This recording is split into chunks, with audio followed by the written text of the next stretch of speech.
Hey everybody, my name is Ryan with Lebanon Now, and I'm here the one and only Freddie Brock from AUSA Fort Leonard Wood. And today we're talking about an exciting event me and you are partnering up and throwing here in town, and that is the Missouri Medallion. Missouri Veterans Recognition War Medallion Program. Yes, that's it right there. We're going to put it up here on the screen because it's a mouthful, but we want it to be such an honorable event for what these veterans do. So walk me through. We have these medals sitting in front of us, but walk me through what these medals are, what they mean, and why we're having a ceremony. The program started, the Assembly signed into the law in 1919. And it was a way of the state of Missouri recognizing our World War I and Spanish-American War veterans. And then it didn't come, and it started increasing until 2000, when then we brought World War II in. A couple of years later, Korea, a couple of years later. So now we actually have war medallions from World War I all the way up to OEF, Operation Enduring Freedom in Afghanistan. We met retired Lieutenant Colonel Scott Miller, who runs a program for the state. Met him down in Branson, and we asked, who do you got doing this around the Fort Leonard Wood, Waynesville, St. Robert, Lebanon, Raleigh area? And he was it. Mm-hmm. So it was a mission that our AUSA chapter took on to find veterans that have been off to war. And the great thing about this program, it's a period program. You don't necessarily, or you don't have to be in country. But what we say, depending on what war it was, for every person you had pulling the trigger, you could have 5 to 10 people in support. So regardless of where you were. Because even the guys that were in shipping, even the guys that were in support, in paperwork, and all those things have to happen for those guys to go to the front. Exactly. Somebody's got to support the shooter. Yeah. Yeah. The soldier on the battlefield. And so the program covers everybody. So it covers a period. If you serve during that period, then you're authorized that medal.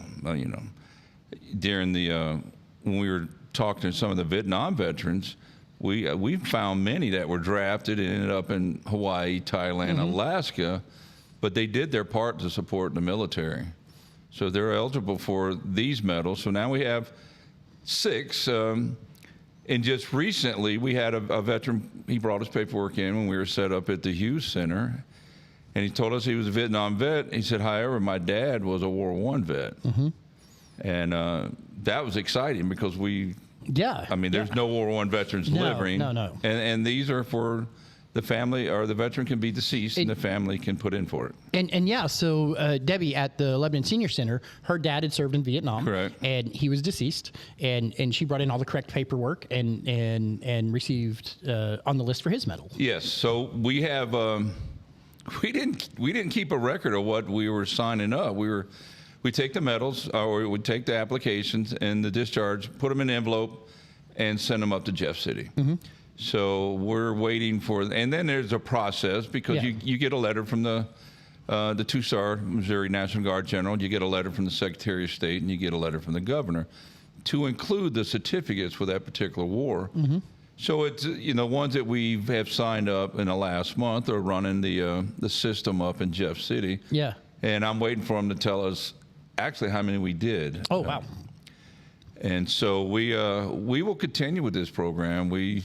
Email went out last night to 80 different leaders across, our 3 counties, trying to, let's go hunt down these veterans and give them their just dues. And I asked you one time in a different interview, why are medals so important? Why is it important to honor these veterans? Not only to say, hey, thank you for your service and to do those things, but some of the answers you gave me were great. So even the deceased family members of the deceased and coming to get them. Why are these medals so intrinsically important to the veterans? Well, if you look at a soldier's uniform, we could tell his story by looking at his uniform, his patches that he wears, his former patch from a wartime unit, the medals that he received. So it tells a story. And when that soldier's gone, that story can still be told through these medals. My father went to Vietnam 3 times, and I have a lot of his military awards. A lot of the medals have disappeared over the years before they were handed down to me. And what I try to tell the veteran is that these are things that we're going to pass to our children, our grandchildren, and they'll be able to talk about our legacy. Mm-hmm. So that's why I love this program, because it tells a story. To me, if you're a veteran, then you understand that story that one of these medals tell. Mm-hmm.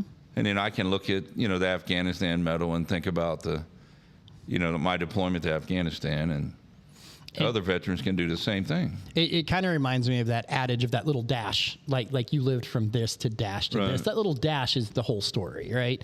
And these medals can be a part of that story, a part of that whether you're living or deceased, that you can take a look at that medal and know that person served in that era, in that time, and was part of that bigger national story as well. And I fully agree. The medals are the veteran's legacy. And, a grandchild could look at it, or a child can look at it and say, my grandfather or my father did this, or my uncle did that. Mm-hmm. We have, done a lot of applications, and we've had, family members. The two daughters that came in, one was in Springfield, and one lives 20 miles from here, and one had this that belonged to her father, and the other had the discharge paperwork. So we were able to fill the application out so they can share their father's medals, and that's rewarding. And so let's move on to what we're going to do May 18th at the Wallace Building here in Lebanon. So we're going to have a ceremony for those that want to attend and have the pin. So what are these ceremonies for? What should we expect at the ceremony? Well, the ceremony to me is a public recognition of what the veteran. Because they can just fill out the form and get these in the mail too. Correct. They can request to go in the mail, and many do. Yeah. They don't. Some you have to talk into filling out the application, and then once you talk them into it, now you're trying to talk them into coming to a ceremony. Not only tell their story, but we're telling the story of the Army, Navy, Air Force, and And this ceremony is going to be great. We don't know how many veterans we have yet. That will come soon, because once we get the package back, then we'll reach out to the veterans and say, would you like to attend the ceremony? We've already talked to some this morning who they're looking forward to it. We have a fantastic guest speaker, great soldier, great leader, Brigadier General Bradley Leonard. He's done many veteran ceremonies with us in the past. He is the Deputy Commanding General for the 35th Infantry Division. Fantastic guy. Got the Cub Scouts that'll be posting the colors. Mm-hmm. And then we'll have representatives from the city and surrounding veterans agencies that be there. So we tell this story so we can get the word out and find other veterans.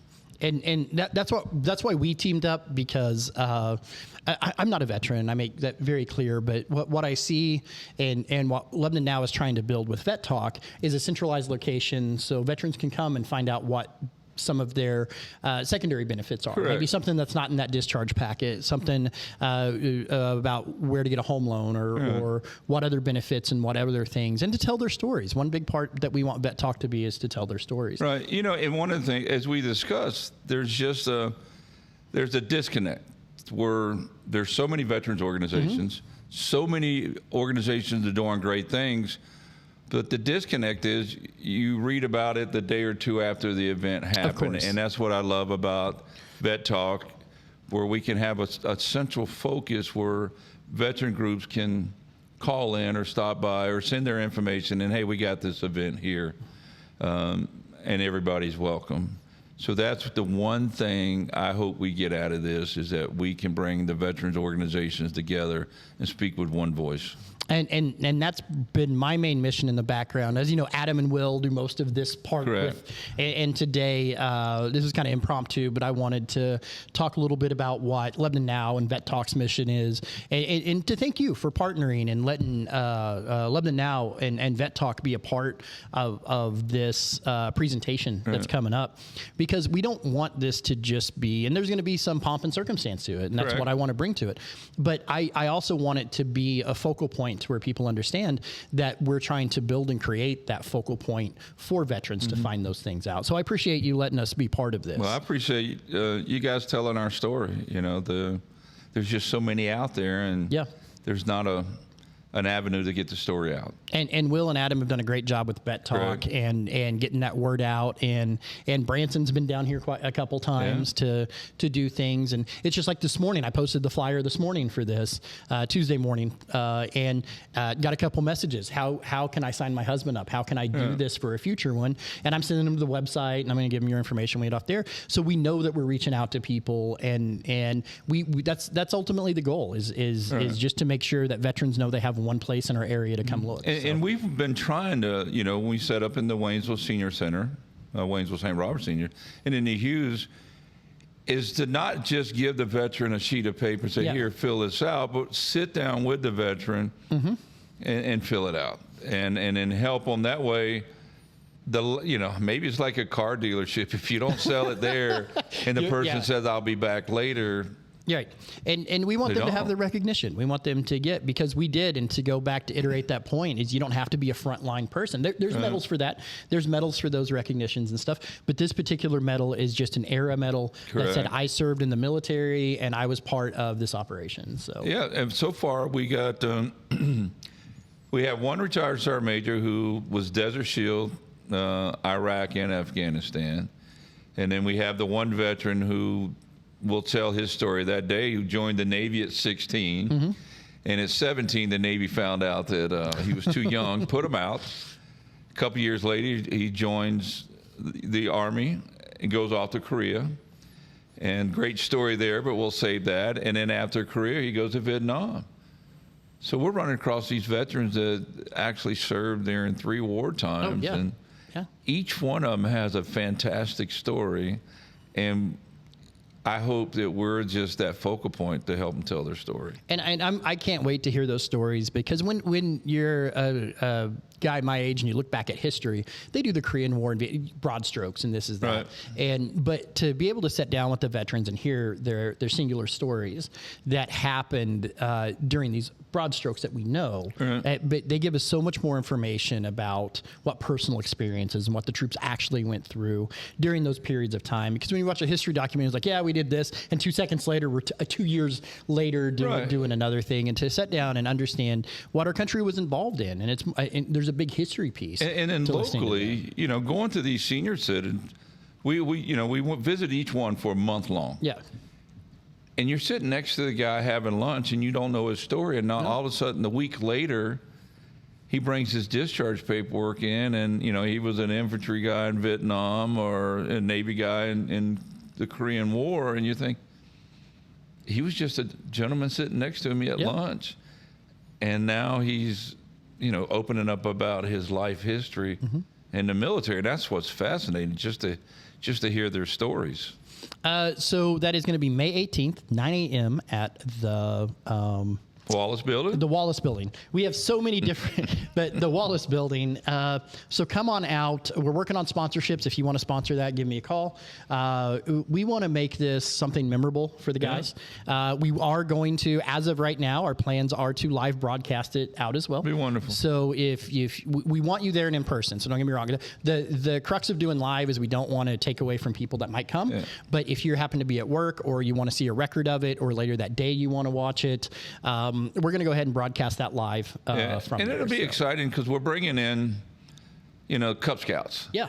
So you have these 8 to 12, 13-year-old Cub Scouts or Scouts, standing next to a World War II veteran. And one of the greatest pictures I've seen of the events we've done is a color guard, a Cub Scouts, walking down the middle, and there's a World War II veteran with his hand over his heart. I'm thinking, these are multi-generational, so it allows the younger generation to see and be able to talk to these veterans that, that served 40, 50, 60 years ago.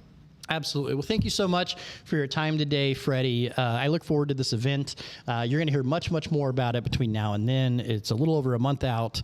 Once again, May 18th at the Wallace Building at 9 a.m. Thanks for telling our story. Oh, absolutely, my friend. Appreciate it.